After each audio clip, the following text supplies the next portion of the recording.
O progresso estatal no desmantelamento das estruturas racistas deve ser aferido principalmente por indicadores baseados no impacto e nos efeitos cumulativos que as leis e políticas produzem sobre os grupos raciais, independentemente de a intenção original de tais medidas ter sido ou não discriminatória.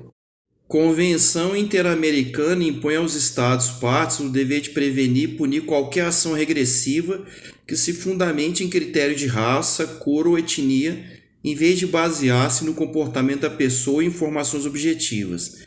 Esse dever internacional se reflete na tese fixada pelo STF de que a busca pessoal sem mandado exige fundada suspeita, amparada em elementos indiciários objetivos, sendo ilícita se motivada pela cor da pele ou aparência física. Embora o STF tenha fixado tese de julgamento unânime, repudiando a realização de busca pessoal com base em raça, sexo, orientação sexual, cor da pele, a Corte, no caso concreto analisado no habeas corpus 208.240 de São Paulo, ela denegou a ordem de habeas corpus por maioria de votos. O tribunal concluiu que a menção à cor do indivíduo assumiu caráter descritivo, havendo justa causa para abordagem a partir de outros elementos fáticos objetivos, não restando configurado o perfilamento racial. O perfilamento racial adequa-se ao conceito de discriminação previsto na Convenção Interamericana contra Racismo, a discriminação racial e formas correlatas de intolerância, uma vez que consiste numa distinção ou restrição na esfera pública que anula ou restringe o exercício de liberdades em condições de igualdade.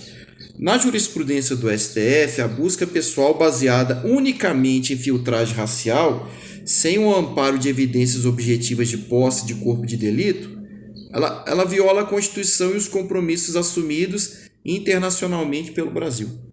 O crime de desaparecimento forçado é considerado um delito de terceiro nível.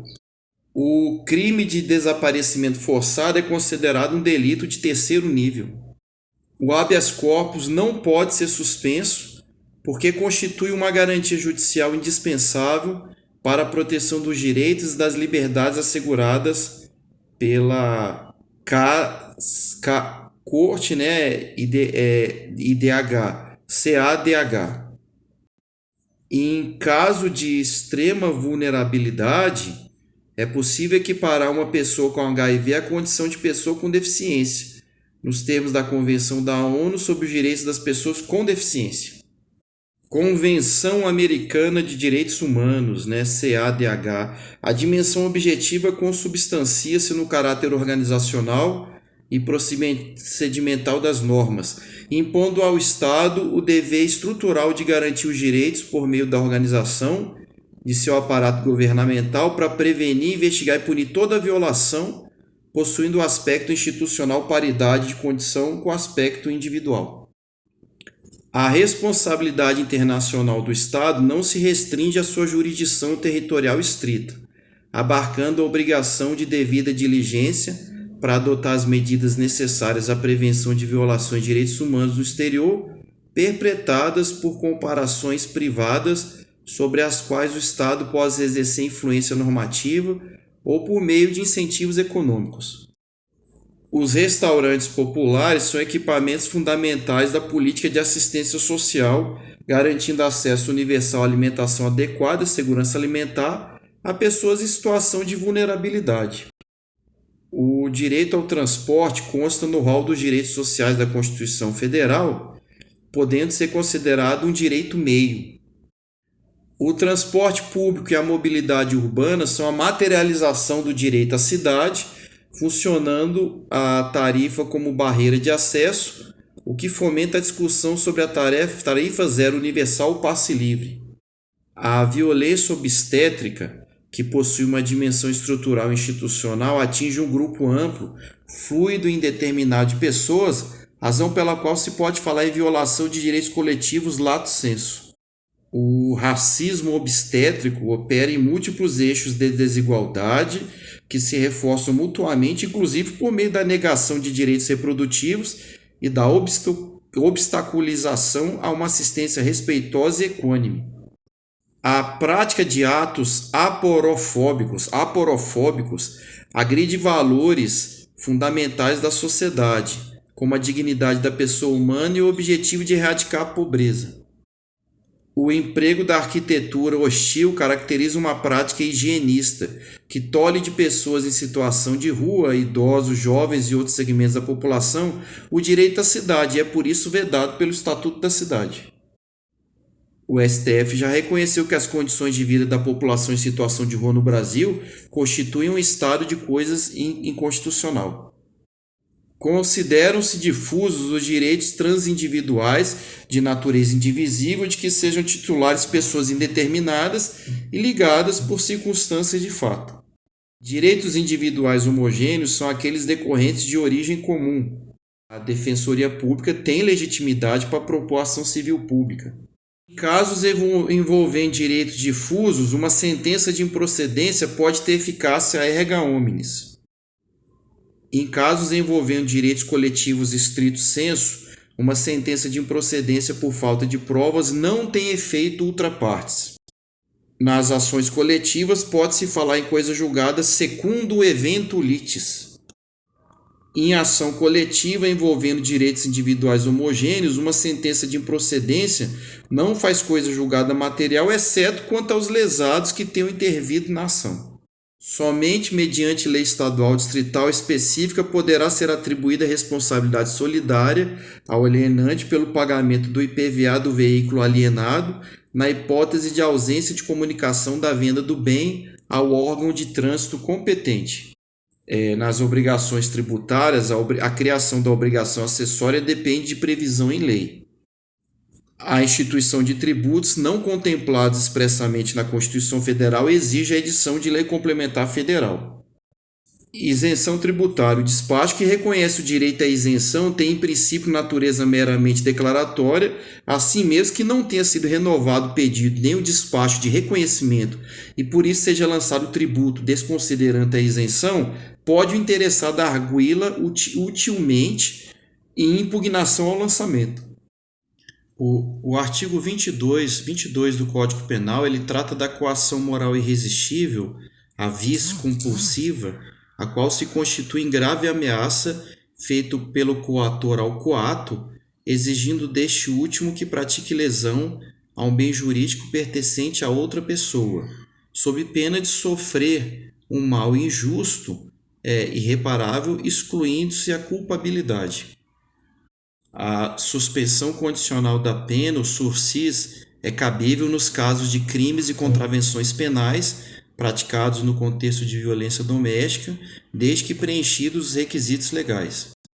O cumprimento do mandado constitucional de criminalização constante no artigo 5º da Constituição, com a tipificação legal dos crimes resultantes de preconceito de raça ou de cor, mediante a Lei 7.716 de 89, remonta ao deputado federal e membro da Assembleia Nacional Constituinte, o Carlos Alberto K.O.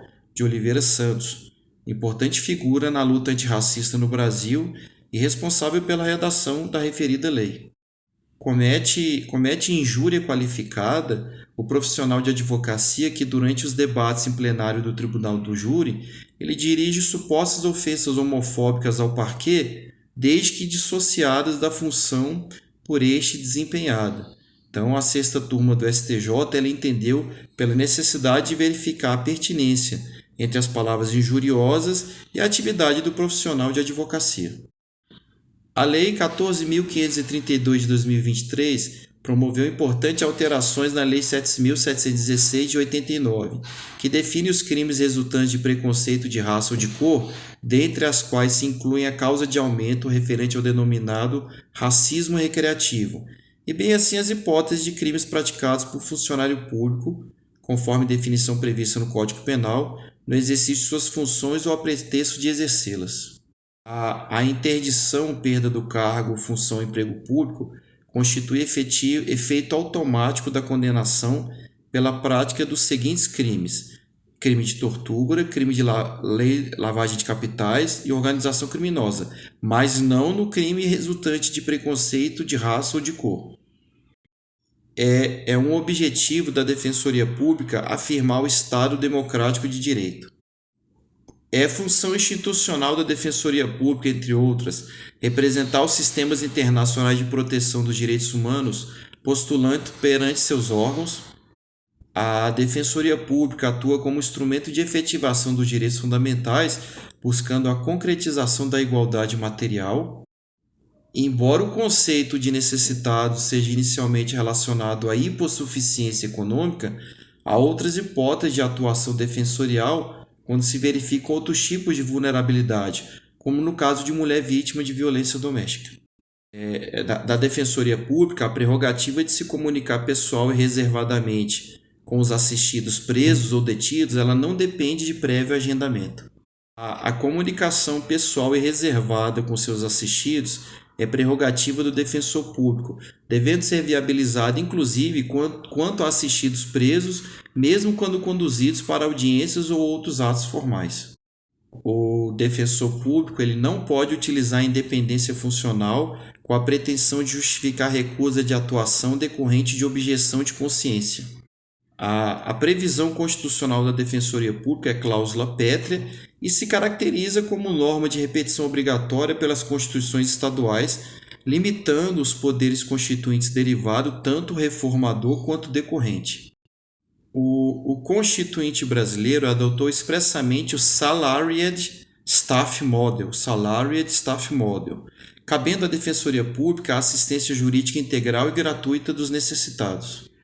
As ondas renovatórias de acesso à justiça, As 3 primeiras ondas elas foram elaboradas por Mauro Capelletti e Brian Gart, na década de 1970, o projeto Florença, e tem como foco superar obstáculos econômicos, sociais e organizacionais. Ondas renovatórias de acesso à justiça. Em 2019, Brian Gart ele idealizou o Global Access to the True Justice Project, o projeto de acesso global à justiça, tratando de 4 outras ondas renovatórias à luz dos paradigmas do novo século. Ondas renovatórias de acesso à justiça. A 7ª onda reconhece que o acesso à justiça não é igual para todos, sendo necessário um olhar específico para grupos historicamente marginalizados em situação de vulnerabilidade, a desigualdade de gênero e raça nos sistemas de justiça. Contratos coligados no âmbito do direito do consumidor. A parte que integra a rede de contratos, ela torna-se parte da contratação coligada, mesmo não tendo vínculo formal direto com determinada parte contratual ou com a totalidade das partes que integram a coligação contratual. O defeito do produto ele impõe a solidariedade de todos os fornecedores, excetuando o comerciante que, em regra, é responsável subsidiário. É possível a revisão judicial de contratos de empréstimo bancários novados por terem sido objeto de repactuações derivadas de renegociações financeiras. São considerados consumidores por equiparação o contratante de um produto ou serviço. A vítima de um acidente de consumo não é considerada consumidor por equiparação e nem a pessoa exposta à publicidade abusiva. Superendividamento. Excluem-se do processo de repactuação as dívidas provenientes de contratos de crédito com garantia real e de financiamento imobiliário. Execução penal e saúde mental. Ocorrendo a superveniência de doença mental ou perturbação da saúde mental no curso da execução da pena privativa de liberdade, a Defensoria Pública ela tem legitimidade legal expressa para requerer a substituição da pena por medida de segurança. Se na execução penal o assistido revelar incompatibilidade com o eventual tratamento ambulatorial, a lei autoriza sua conversão e internação, estabelecendo que o prazo mínimo dessa nova medida seja obrigatoriamente de 1 ano.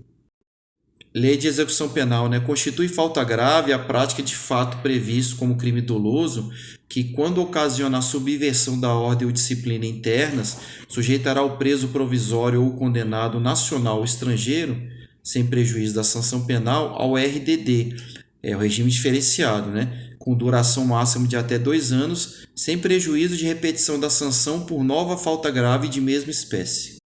Na execução das penas restritivas de direitos, comete falta grave o condenado que retardar de forma injustificada o cumprimento da obrigação imposta, bem como aquele que não observar os deveres de obediência ao servidor e de execução do trabalho, das tarefas e das ordens recebidas. Lei de execução penal. Comete falta grave o condenado à pena privativa de liberdade que recusar submeter-se ao procedimento de identificação de perfil genético. No interesse da averiguação de fatos dessa natureza ou de outras infrações disciplinares, a autoridade administrativa deverá decretar o isolamento preventivo do faltoso pelo prazo de até 10 dias, tempo este que será computado no período de cumprimento da sanção disciplinar.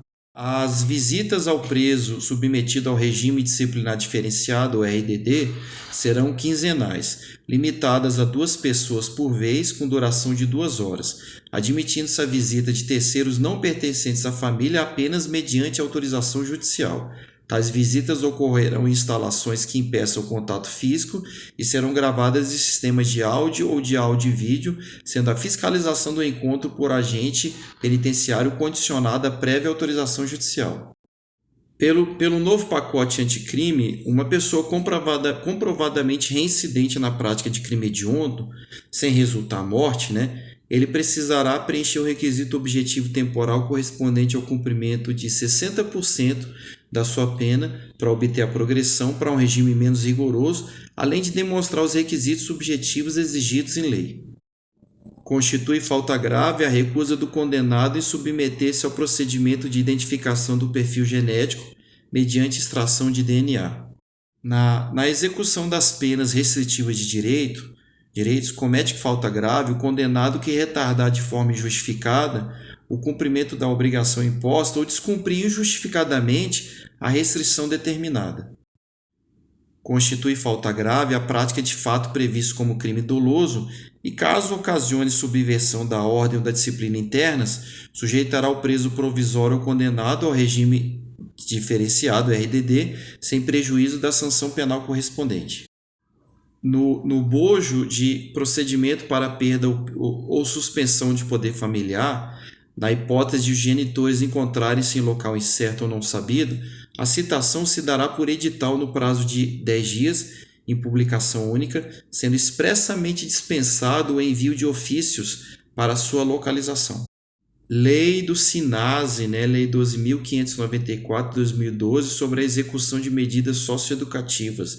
É vedado à autoridade judiciária aplicar nova medida de internação por atos infracionais praticados anteriormente a adolescente que já tenha sido transferido para cumprimento de medida menos rigorosa, sendo tais atos absorvidos pela medida extrema aplicada.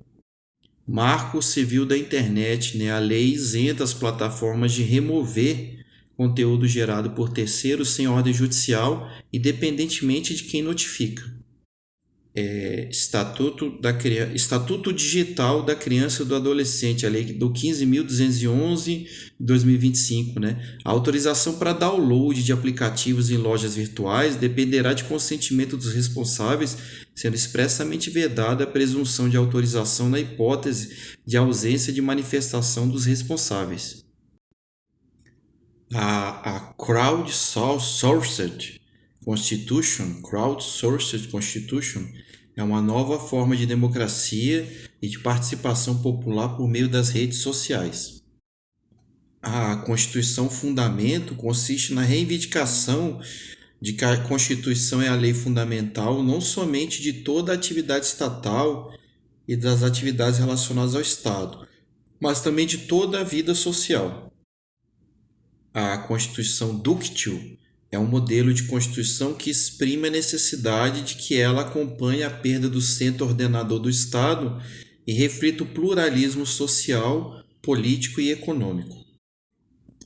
Para os medicamentos oncológicos não incorporados, mantém-se a lógica de competência fundada no valor anual do tratamento, cabendo à Justiça Federal as demandas cujo custo anual por paciente seja igual ou superior a 210 salários mínimos, ao passo que, quando o ressarcimento interfederativo Quanto ao ressarcimento interfederativo, a União responde regra por 80% dos valores pagos pelos entes federativos nas ações ajuizadas até 9 de junho de 2024, independentemente do trânsito em julgado. Para fins de fixação de competência nas demandas sobre medicamentos não incorporados com registro na Anvisa, considera-se o valor anual do tratamento e havendo acumulação de pedidos, somam-se apenas os medicamentos não incorporados, independentemente de pedidos alternativos de obrigação de fazer, pagar ou entregar a coisa certa. São nulos e extintos, não produzindo efeitos jurídicos, os atos que tenham por objeto a ocupação, o domínio e a posse das terras ou a exploração das riquezas naturais do solo, dos rios e dos lagos nelas existentes, ressalvado o relevante interesse público da União, segundo o que dispuser em lei complementar, quando a gente fala de povos indígenas. Em se tratando de direito à imagem, a obrigação da reparação decorrente do próprio uso indevido do direito personalíssimo, a obrigação da reparação decorre do próprio uso indevido do direito personalíssimo, não havendo que se cogitar da prova da existência de prejuízo ou dano, nem da consequência do uso, se ofensivo ou não. Não viola o direito de imagem a veiculação de fotografia de pessoa participando de manifestação pública, inclusive empunhando cartazes em local público, sendo dispensável a prévia autorização do fotografado, sob pena de inviabilizar o exercício da liberdade de imprensa.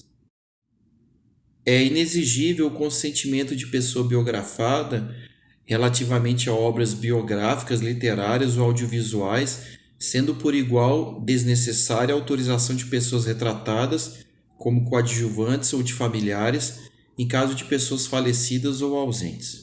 Diante de pessoas refugiadas, diante de fluxo migratório massivo extraordinário, com comprovada sobrecarga de serviços públicos estaduais, é cabível a condenação da União ao aporte adicional de recursos ao Estado afetado, com fundamento no federalismo cooperativo, na solidariedade e na vedação à imposição de ônus desproporcional a um único ente federado.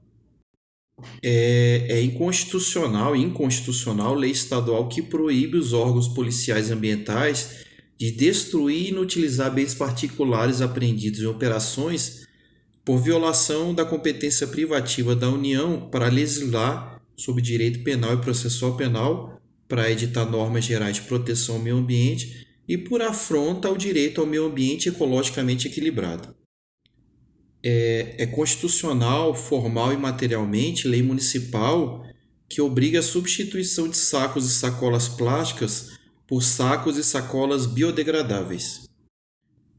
Lei estadual que prevê hipótese de afastamento da proibição de importação ou comercialização de pneus usados sem demonstração de especificidade local ou em descompasso com o complexo normativo federal de proteção ambiental, ela incorre em inconstitucionalidade formal por usurpação da competência legislativa da União. Caberá reclamação ao STF contra ato administrativo ou decisão judicial que contrariar súmula aplicável ou aplicar indevidamente. Julgada procedente, o tribunal anulará o ato administrativo ou cassará a decisão judicial impugnada, determinando que outra seja proferida, com ou sem a incidência da súmula, conforme o caso.